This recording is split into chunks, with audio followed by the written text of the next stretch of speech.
Oh yes, welcome to Uganda First on this beautiful Thursday morning. My name is Frank Walisimbi and we are coming to you live from Serena Conference Center. That's where NTV is. Thank you for joining us, and those of you watching us online, Facebook and YouTube, you are much welcome. Now, as a country, we are in a form of governance where we have authority to deliberate on any issue and decide legislation by voting people who can legislate on our behalf. That is called democracy. Today I want to tell you that there is no democracy without citizens' engagement. That's not possible. Our engagement as citizens in this democracy I am talking about means that we have roles we're supposed to play, roles that are not ideal but practical. Partly, our engagement means that we must pursue economic, political, social and cultural development, among other things. To achieve this, as citizens, we must ensure that we have the information that can help us improve our country. Friends, it is your right to express your views and preferences and to remind those in government to respond. That is holding those in government accountable. There are so many other roles that citizens should play in democratic governance that I cannot sum up here alone. Joining me this Thursday morning on Uganda First is Mr. Willis Bashasha, Director of the Manifesto Implementation Department in the Office of the President. Good to see you once again. Yeah, good to see you, Frank, and good morning, our viewers, wherever you are. Thank you for creating time to appear on this show. This is the second time. Yes. All right.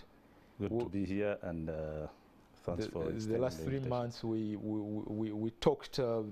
We had a spirited conversation about patriotism, and people liked the content you gave. Good. They thought you only focus on the manifesto, you know, but it's more than that. It's more than that. And given that today we're discussing citizens' role in democratic governance, having a right to information is one of those rights really that we should be enjoying. And I kept wondering yesterday, even today, that how many people come to you seeking, you know, trying to find out how far you've gone with manifesto implementation and the way forward. Okay. Really. Okay. Thank you very much. We could start from there. Once again, good morning, viewers, wherever you are. And I want to thank you for this program. I want to thank the Patriotism program is brought to you by the National Secretariat for Patriotism Corps, yes, which I think has in the Office of the President. Yeah, which has tried to make sure Ugandans do appreciate this aspect, and in its many angles as it's exercised. Coming to your question, the issue of citizens' engagement is very, very critical. In the development of any country, or citizen participation is very critical in every development of the country, because governance largely, democratic governance largely, has got to, I mean, it's something that is to do with the people. Yes. So it's, if it is not without people, there is nobody to govern. There's nothing to talk about. So information is very critical in all these aspects, because government must come out and inform its citizens on what it intends to do and how it is doing it.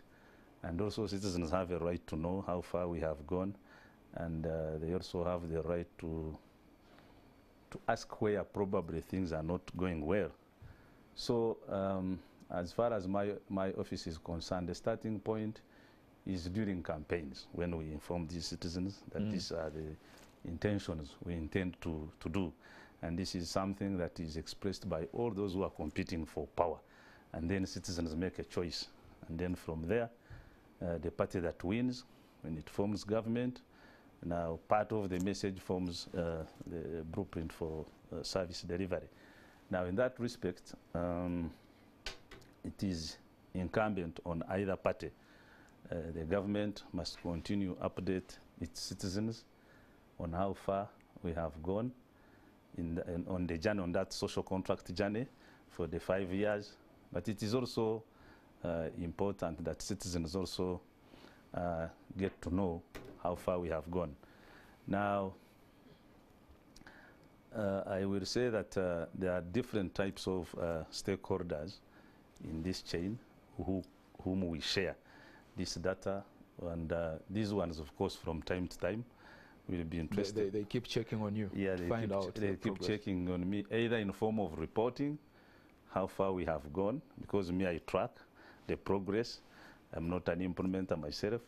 The unit is not an implementer. So the kind of information at that level, it will be like people are coming to report on how far we have gone, those who are implementing, so that we can be able to synthesize this information and then also inform citizens in that respect. Then there are those who are concerned citizens on issues of how far we have gone.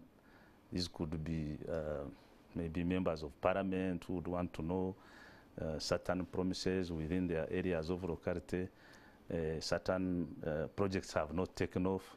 Others are media people. From time to time they come and visit us because they want to be updated on this, because we have created a culture of accountability in this area. Others are when we go out for stakeholder engagements, although sometimes it's not voluntary, but as part of our duty to inform.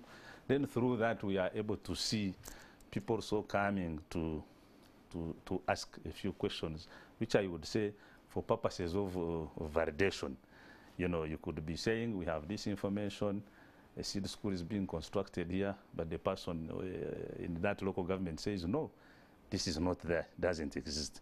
So which now requires either you to go and move and find out what is going on, or whether he himself is not informed.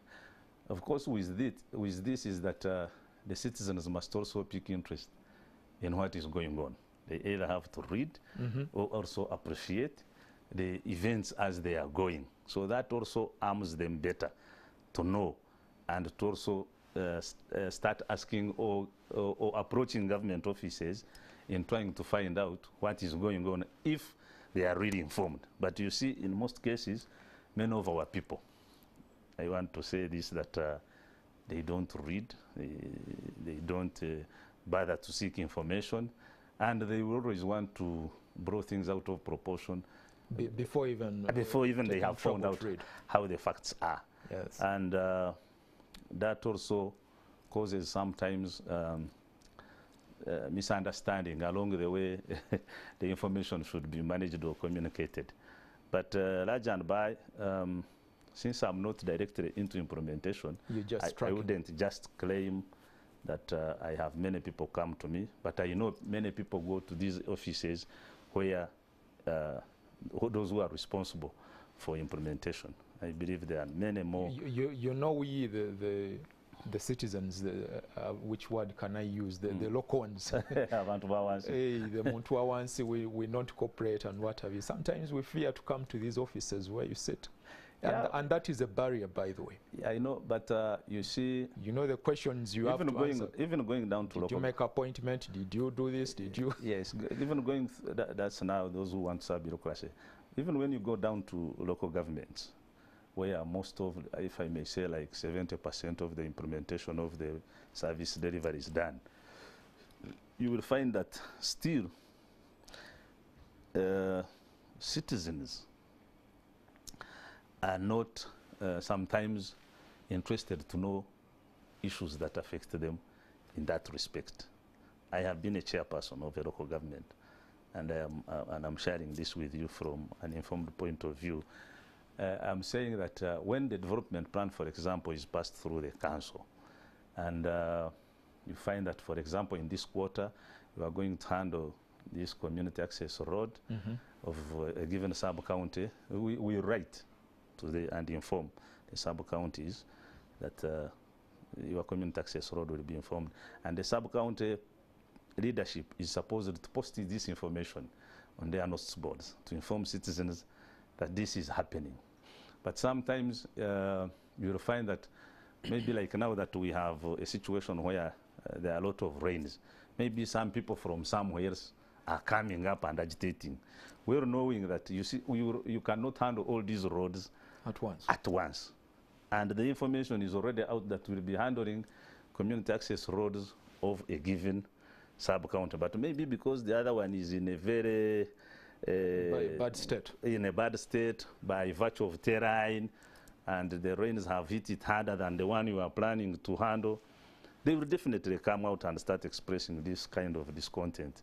But because they have not known how this information has gone down, and they don't know that maybe this quarter we are handling the other given sub-county, therefore but we can now be patient. you see there is a shortcoming there. Yes. If you display at the sub-county office, when will I find time to go to the sub-county? Myself, for example, I haven't been to the sub-county. From the last time I changed my name on the register to some other location. Yes. I haven't been there. That's one way. Another way is where we have communication of government programs through media, radios especially, and this is time that is provided for at each and every district. So our frontline officers, the resident district commissioners, are supposed to get in touch with the other district leadership, the chairperson of the district, the chief administrative officer, and this is explained. Even the whole budget should be explained to the citizens at that level. Say, this is what we intend to do, this is what will be handled in this work plan and work plan in this quarter. As if that's not enough, citizens are also free to come and sit as a gallery in the district councils, whether at the district or at the sub-county councils. They are at liberty to come. But the starting point is, do we see this interest in the citizens? The population. Yes, trying to know that this is very critical as far as our lives are concerned. So maybe because we are busy, we need to innovate now around our busy schedule. You have now to pick up maybe, I don't know, a megaphone or something, go to the trading center and speak to the people. Well, so that they know a certain access road is going to be worked on. Yes, but I know there are some civil societies who have tried to come in to fill that gap, that civic education of trying to empower the citizens to know their rights. And one way is through that to know that, you know, these things that are being done here as a citizen, they are for you. You should know. You pay taxes as another right. Therefore, to demand accountability, why this is and this is not done, it's not criminal.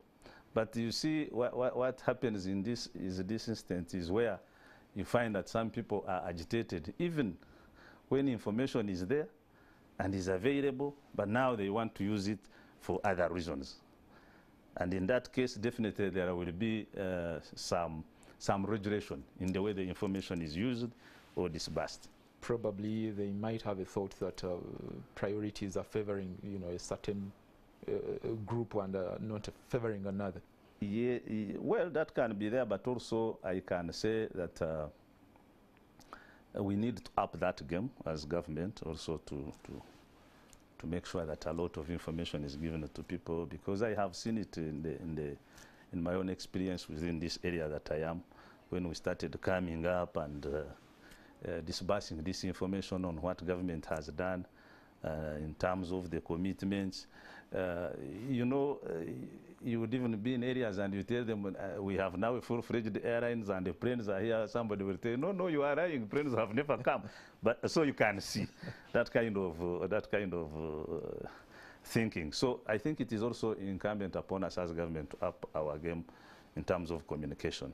So previously, how did you do it? How did you make sure that the Muntwa 1C we are talking about gets to know the achievements of government in the past five years? In the past how did you do it? What we did was to initiate a link between our office and our frontline offices, the RDCs, by continuous availing them with the content of how far we have gone on the progress reports. And then secondly, this manifesto you hear that is being implemented, it's not a Kampala thing. These are things that are being done on the ground, and it's just a question of explaining. So if we have a policy like saying we want to do health center 3s in all sub-counties in this country, and then money is provided for within the district local government budget, and the sub-county which didn't have a health center 3 is identified, and this activity is going on.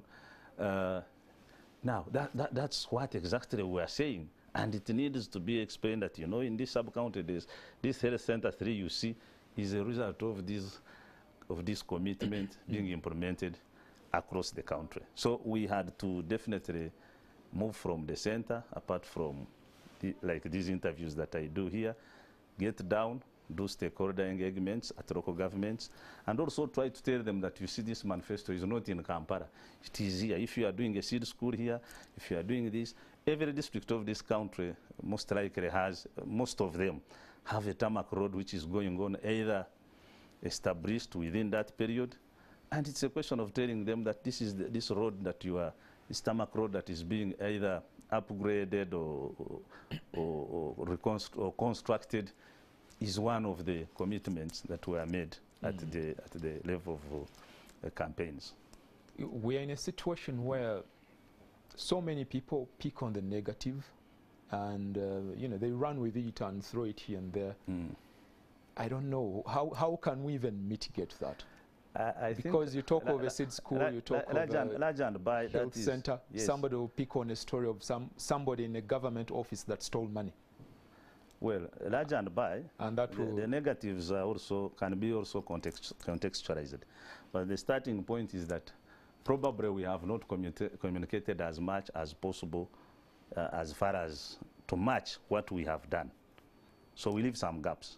And you know, when you leave some gaps, somebody will come to do it for you. And you can't know how he will do it for you. They start to brand you. Yes, and if you have seen over time, now this debate of saying that the government has not done anything is slowly fading. There are other issues now, but that is no longer an issue, because now a lot of information has been given to the public, and people are seeing, because we don't only talk, but we also do the deliverables are tangible. Exactly. Secondly, by also engaging with you, the media, as a medium of disbursement of this information, because many of you in this industry were also not informed. And that's why maybe some of these people would want to use this information in a negative manner, would come to these studios and talk, and maybe you are moved, whereas it is not true. But the moment we started engaging you and making you part and parcel of this disbursement process, and also giving you data, because when we call you for these manifesto weeks where the cabinet ministers statistics are there. Yeah, the statistics are there, the reports are there. And from there, you can also do your investigative journalism. You can say, okay, Wax has given me this data. Let me alert my bureaus across the country. We see the minister is saying this road is at this percentage completion. Does it exist? Is it true? You know? So in this responsibility, I think for you, the media, what is negative sells more than what is good, and that's why you find, even I think defending what is good does not sell when somebody is talking about the negative. So in that respect, is that yes, it is true we have not been communicating to a level to match what we have done as government, and I think that has been a gap. So that gives opportunity to people to take advantage of that gap and use the information the way they want. And in that respect, you find now it leaves us in a fire brigading kind of situation to come and try to cool fire. Say, no, this is not true, this was done. But we should be at the forefront of this. I think that is another level of weakness which we information should be available all the time and full time. And accurate by all standards. Absolutely. Of course, we have had a challenge where even communicating for government, like I said, you know, the technical people who are responsible for accountability and putting into place these plans and implementation are barred by what we call the public service standing orders. So you'll find that the talking is left to politicians, which to me I think is wrong. We should have all these people at the PS level, director level, and all other heads of agencies coming out and say, this is what we are mandated to do. These are our terms of reference over these matters, and this is how far we have gone. But you see,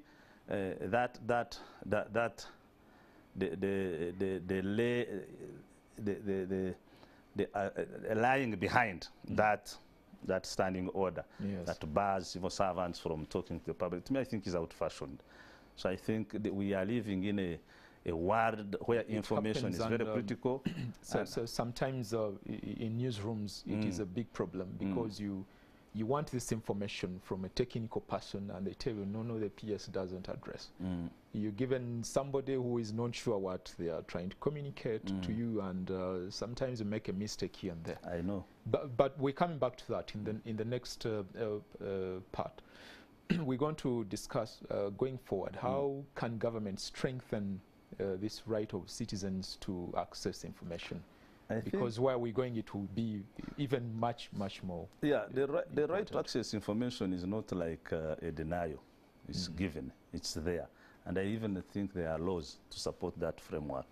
So to me, what we would like to see probably improve is what I have said. How can we communicate as government ahead of everything, so that, because we are living in a digital age, citizens are now more informed than before. If you don't tell people that an accident happened on Masaka Road, a WhatsApp message will have, social media will have sent this photo and what has happened, whether distorted or otherwise, but this message will have gone across. So in that respect, I think going forward, to me, first, the citizens must appreciate the need for information and where to source it. Exactly. Just at that point, let's take a short break. We'll be back and deliberate more on the citizens' role in democratic governance. You're watching Uganda First. My name is Frank Walisimbi. I'm with Mr. Willis Bashasha from the Directorate of Manifesto Implementation. That is a department in the Office of the President. Yes. We're coming back.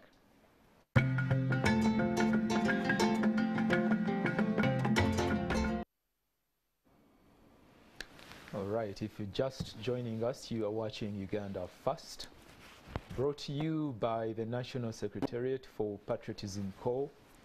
That's under the Office of the President. Today we are discussing citizens' role in democratic governance. We made it deliberate to start with the national anthem. You saw it, Willis, so that people can be able to learn it, you know, familiarize with it. That's true. I attend functions sometimes, and the longest somebody can sing the anthem is, "Oh Uganda, may God uphold," and they stop at that. Yeah. So if you joined us in the start, you saw the anthem. But again, every week we ask people what they know about Uganda, what they love about Uganda, and the other views they would like to express. Let's take a look at this video. yange kulimu emitendera mingi okweyagala dembe kikulu kubanga osobola omuntu olina kyokola nakyo kikulu n'okubanga embeera y'ebyenfuna n'abantu b'oli nabo nakyo kikulu n'okweyimirizawo gwe ng'omuntu byebimu kubanga n'ekirala omuntu bw'otambulatambulako mu bitundu ebirala olaba ensi endala bwe zaagira bwe zifaanana kwegamba omuntu oyagala ensi yo nawe wennyini ne weeyagala n'abantu bo n'ebintu ebiri mu ggwanga. It's a must for me to love Uganda because it's my country, but in other circumstances kale senyumiriza mu Uganda nga eggwanga lyange kubanga olw'ebintu ebyenjawulo ebigenda amaaso mu Uganda n'otunuulira nga right now we are working but the taxes are too high. I have a side business right now as young as you see me. I work in the market, but right now ogenda n'ogula ekintu ng'okiguza sente nnyingi Uganda n'entuuka okugula box y'ennyaanya ku mitwalo 7. As a Ugandan, is it fair whereby you have land in Uganda tulina byonna tuzirima wano mu Uganda, but it's not worth for us to buy okugula ekitunga kye n'enkwata n'ekigula emitwalo 7 ganzo muna Uganda. That's why you see most young girls are leaving the country bagenda bweru because they are suffering olw'ebintu ebimu nga ataddemu ekintu kye sente nina atasobola zijjamu. Uganda nnyo okujagala kuba olwedde mwenzaalibwa sirina nsi ndala gye nsobola kugendamu era ye Uganda eyange. Ekigisiiza okujinjagaza kusinziira ku byempulira mu nsi endala. Uganda emirembe gyo tugirina tulina emirembe mu Uganda mbwa kale emirembe ng'omuntu osobola okukola kyonna ky'oyagala, osobola okutambula nga bw'oyagala, okujjako ng'eno nga waliwo kafiyu bino, naye nga mu biseera byaffe biri eby'eddembe tubaddemu emabega 2019 Uganda ebadde ennyuma nnyo. Nze mbadde ne waka mu biseera bya weekend nga neddira saawa 9 gwa kiro nga tewali ankutteko. Uganda njagala talina buzibu bwonna. Uganda ninjikunda because Uganda impire emirembe nyina obusinge obunkura ninyenda kuorganiza nimbanza kukunda President Museveni because President Museveni kuyagira ngo mutyo tukashanga lyangoma na hatu tukiriho tukurira abutware bwa President Museveni na hatu tukiyo twine emirembe tukore cyo kwenda gukora twafune emirimo yo kubasa kutubisaho abazire bitu bariho bine businge ko comparing na countries ezinde byo kuro of course tokazayiba kugira ngo ere country omuhara hata ningara hata bate byo kwano kurira none ngo Uganda twine obusinge abantu noshanga countries tubiro mu ntaro mukanya wahinza arirwe tinkarebera rutaro so ninkunda Uganda yanjye. I do love my country because it's where I was born from and it is where I'm working. I am earning in Uganda. Even one of the laws of a citizen, you must love your country. That's why I love my country, Uganda. Nze Uganda, njiraba nga bw'ozaaliwo omuzadde onosanga mubbi tosobola mwegaana. Asigala taatawo naye nga nabo byakola nga tebikusanyusa. Nze Uganda singa nina obuddukiro nandibadde njivaamu naye siina chance eyo. Olw'ensonga nti omuntu wa wansi anyigirizibwa talina asobola omuyamba. Kati nga nze nvuga boda naye osobola otuuka wali wansi nga okumini price. Waliwo abatalina na kaadi naye lw'okuba nti bawunsa bamuleeta akukwata bukwasi boda n'agikiika wano n'akugyamu emitwalo 2 wakakola omutwalo n'okuba neeka ne bakuleetera omutwalo omulala batukwata kafiyu obudde bwa kafiyu amateeka gavumenti yali tugambe nti bwe bakukwata bakutereke n'ekintu kyo enkya ku makya bakuta ogende bwe bakukwata enkya bakwagala mu mitwalo 10 oba 2 kati weebuuze 10 ku boda ey'omugaga nze 2 mba ngagyewa ku lunaku olwo olumu lw'onkutte. Nze ensonga lwaki Uganda nagikyawa era nze singa nina obusobozi naye obusobozi nabwo sibulina nandibadde nkivaamu. Kali Uganda ensonga kyenjagalira eri kiri kimu oba bibiri. Ensi endala bw'oba ogenze mu nsi endala tomala gagiyingiramu ensi endala ebisaanirizo bibeera by'amaanyi ebikuyingiza mu nsi endala naye Uganda buli ayagala eringa kiddukiro ky'aboonoonyi yensonga lwaki njagala. Njagaza Uganda nsi yange ng'omuzadde wanayagala omwana we oba kikalinage ensi yange. I love Uganda so much. I love Uganda so much. And the reason why I love Uganda is Uganda is a free country. Anybody can do whichever he feels like doing. You can stand up one day and go on the road, say what you have, and you get money and go back. In Uganda, anything is possible. Even what you feel is impossible, it is impossible in Uganda. I love my country. It has got very good weather. In the morning it rains, by afternoon it is shining. I love my country. It has got very good people, very hospitable people. You go everywhere across the country, everyone welcomes you. So Uganda is the best country one can live in. I love it. I so much love my country. It has got fertile soils, it has got fresh water, it has got fresh food. So whichever you want, you can get it in Uganda. I've traveled in other countries. It is hard to find what you find in Uganda. So I love my country. The role of the citizen in democratic governance is very clear. It is even enshrined in the Constitution of the Republic of Uganda. What a person is supposed to be doing. You tell the government what the government is doing wrong. That is one of the work that you have to do. You have to participate in the democratic governance of your country by participating in free and fair regular elections. That is your role as a citizen. Among others, even offering services to the community, like cleaning the roads, like water, preparing good water to the services. That is your role as a citizen. However, some citizens of Uganda are not educated to do that. They are not told. They think that the government is a different part of them, and so they think that the government should be the one to do everything. You hear them always saying, please government, come and help us, government to Yambi. So they think that the government is different. So they are not participating in the democratic, democratic processes of the country simply because they are not educated to do so. So there is no patriotism in the hearts of the people because they see those who are in leadership as if they own the country and the resources of the country.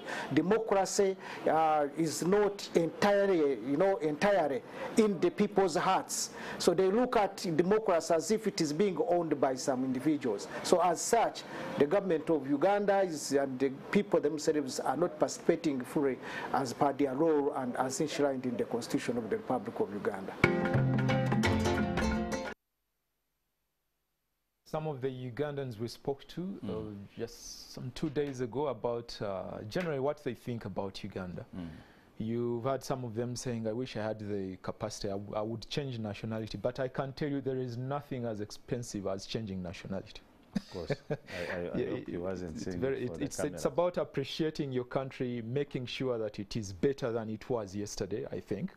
True, and from these lawyers' observations, it's also a common observation in our citizens. They see themselves different from the government. Yes, the civic education we still have to do a lot. Where people need, I think, I'm glad now the National Development Plan 3 has brought up a full-fledged program on what they call mindset change. And I think this should be an area that should be touching some of these issues that on how best we can have our people appreciate what their country means, appreciate their roles as enshrined in the Constitution, and it's not even when we talk about participation, it's not about only elections. People here do rallies, they do campaigns, they strike, they come to TVs here, they come to radios and talk very, very freely and even very, very insulting issues about their leaders, and they still walk free. But I think, and that is democracy. But in some areas that is not acceptable. At least we need now to go back to the basics, deal with issues of discipline, issues of respect. Living responsibly. Yeah, kind of, and also respectful of other people's rights. It's not that because I am here and I've taken advantage of being here, therefore I will abuse. And it is my right to express, but again, but how do you express yourself? Responsible and be mindful of the rights of others. And I think this is where we have a challenge. Maybe we have also enjoyed too much of this freedom, and people, you look at how we drive on these roads.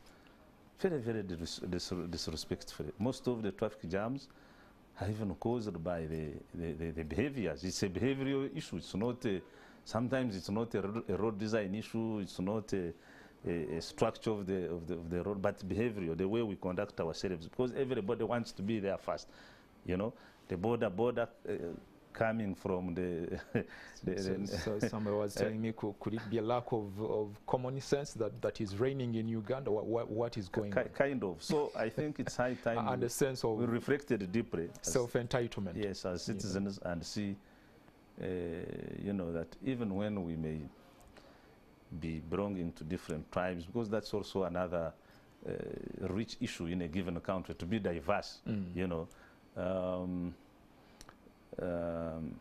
even when we don't have the same religion, even when we may not subscribe to different political shades, but at least that anchoring over on our country, that fulcrum of knowing that yes, this is our country, we love it, and whatever I do it responsibly, whether it's littering. You don't have to litter because it's NRM in power.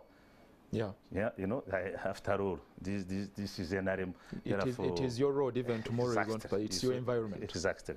So the question is, how do we sanitize this kind of mindset, this kind of thinking, this kind of behaviors, so that we all live in this country better, even in our diversity, in our disagreements, in our whatever. In Ankole we have a saying which says that byasiskire twena katushisha, you know, like, Yeah, because everything is not okay. Instead of trying to come in and say what contribution can I make to mitigate or to reverse this, you are like, let me spoil further. So this is the mindset I read in many of us as citizens. But Uganda is here. Uganda, whether we do what or what, we will go, and we leave it here. So how have we left it? We need to leave it smarter, clean. Yes, there could be issues of inequality, issues of injustice, but these exist in all societies. Even when you go to America, you go where. But you can see, even when you are in those developed countries, the way people respect what you call their national honors. If it's a flag, if it's their anthem, if it's what, you know, here people don't care. People will not even respect the national anthem when it is playing because it's NRM in power. I think that is a misplaced, misplaced you know, thinking. What defeats me when some people get opportunity to go to such countries, they will behave as the people who live there. They won't litter, they won't insult anybody, they will behave on the road. And when they come back to Uganda, it is the opposite, and you wonder so this environment, what is going on in somebody's mind. Needs to be studied, and then we see how we can sanitize it and wash away it, so that we get back to normal. I meet you, RCMB, you meet me as Willis. We discuss, we share issues that affect us as a generation. We share issues that affect us as probably people who are working as a working class, you know, that kind of thing. But Uganda must be protected. It is home. It is our home. It is. We are here, our children will be here, and their children, and so many more generations to come. Absolutely. If it's a politician that is in power and you don't like them, just do what you're supposed to do as a citizen. You don't have to drive bad on the road. Tomorrow they won't be around. Exactly. You know, those you like. Tomorrow you never know it will be you. I've seen even some leaders where they are trying to call on institutions which are supposed to be neutral and protect that, you know, you refuse to. So I'm like, if tomorrow you are the one in power, what happens? If you are telling the police to behave the way they behave, what happens? Because you are now saying you want to come to power, but you are telling people to defy. Now, what if that culture takes shape? If you come tomorrow, what happens? And you find defiant people. Everybody. So I think we can say, yes, we have points of disagreements and whatever, but let give citizens an opportunity to do what is good in their country. Our number for WhatsApp message is 781-277-701. If there's some messages, we can take them, and Mr. Bashasha here can respond to some if he can, that is. And if they also have any points to contribute. This is the... Oh yes, it's a conversation. It's a conversation. Let him fix them. We shall have a look at some of them. Yes. So I asked, as we're breaking off in the first part, that going forward, how do we strengthen this right to information? You had hinted that social media information is available, but we need to see more of government agencies' participation, you know, feeding us with information. Even the little information that they think is not so crucial, let us know it, let us have it, because social media is here. The internet is yeah, to me, I available. think we will agree on that one. I think it goes without saying that government must come out strongly and communicate and be visible, so that what we have done is there.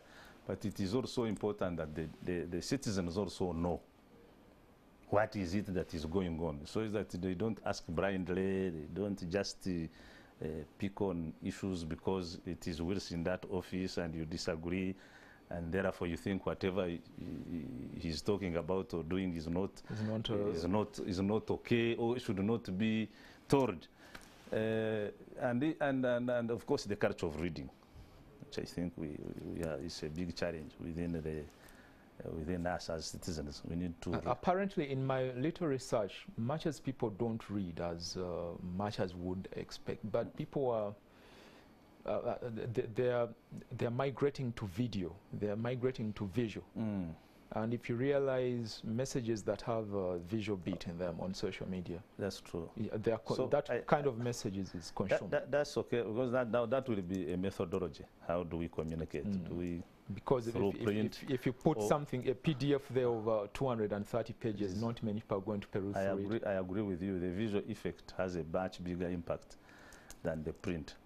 It's time government agencies took that path. But said and done is the question of this consciousness, or raising consciousness of Ugandans picking interest in issues that affect them. And then, because that will be the starting point. If you know that, yes, a road was supposed to be made here and you have not seen it. So how do we, who is responsible? How do I approach this office? And it doesn't have to be confrontational. You can write formally, you can approach this office and ask. I think then if it is not handled, then you manage that. But there must be order. Then the other issue I touched was, of course, to get liberated from these standing orders, which now deny. I don't think they deny, but we also get buried into that. We intend to hide into that. But these are issues that can be reviewed. We have a whole Ministry of Public Service which can look at this. We are in an information age. People need information. So let's see how we can keep probably the best of that standing order for purposes of protecting what should be protected. But large and by relax it so that we allow people to account all the time and citizens are informed. And when you go to areas like Singapore, Malaysia, they don't have this kind of restriction. People go to talk and deliver on the deliverables. So I think it's an area that we need to look into as government and see how best we can improve on that. We have about 4 or 5 minutes to wind up this, but before we do, let's take a look at some of the messages coming through WhatsApp. As a Ugandan, I love my country, but I am happy with the governance and everything around governance. Taxes are too high. Did you intend to say I'm not happy?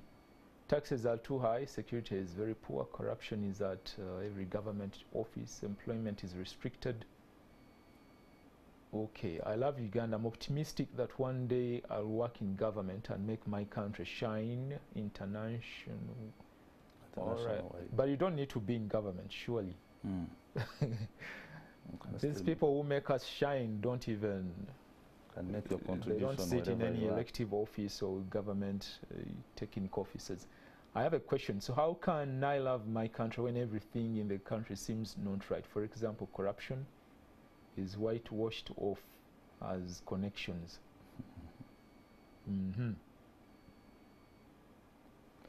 All right, we stop at that. How can he love his country when there is the negatives he's hinting at? Corruption. Fortunately, the issues he or she is raising are known, and I think government has not hidden on that matter. The president, as a fountain of honor, has come out very strongly on that matter.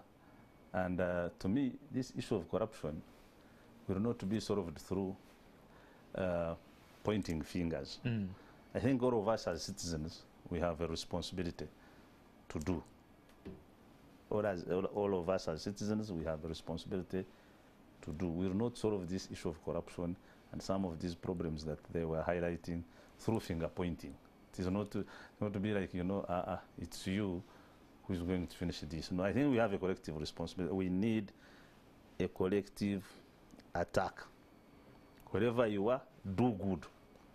Don't wait to see. Starts with you. And don't get resigned to say, you see, even when I do good, I know others will be whatever. If I pay my taxes, I know people will eat them. So no. The country cannot move like that. So let's each of us play his responsibility in a responsible manner and mindful of love for your country. To me, these small but good things will also accumulate and have space and occupy their space in this country and our country will be good. I am very hopeful. I am certain that can happen. Thank you so much, Mr. Willis Bashasha. Most welcome. I hope you're ready now, assessing how the manifesto is moving on. Yeah. And at the end of the 5 years, when do you give reports? Is it annual? Is it quarterly? How do you do it? Now we have been directed by our minister. We are supposed to give press briefings every quarter. Every quarter. But then at the end of the year, we shall have the usual manifesto week, which will be inviting our cabinet ministers. Okay. Yeah, to sum up. All right. The status. Yeah. Mr. Willis Bashasha, Director of Manifesto Implementation Department in the Office of the President. Thank you for watching Uganda First. Until next Thursday, same time, 11 a.m. until 12 p.m. My name is Frank Walisimbi. Have a good afternoon.